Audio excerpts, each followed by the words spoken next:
Nandito ako sa Central Hong Kong ng alauna imedya guys. Ito yung itsura. Wala masyadong tao. Pero may mga buses pa rin, mga taxi. Ayan o, ginagawa nila yung signage sa taas.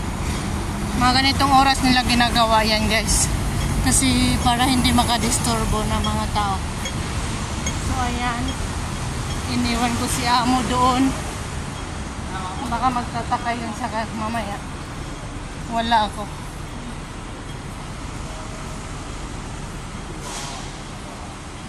Doon si amo, iniwan ko doon.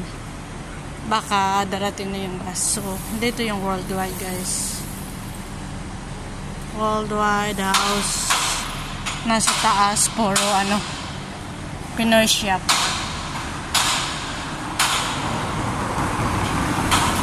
Doon sa likod nitong mga building kami galing. So ayan lang guys, thank you for watching.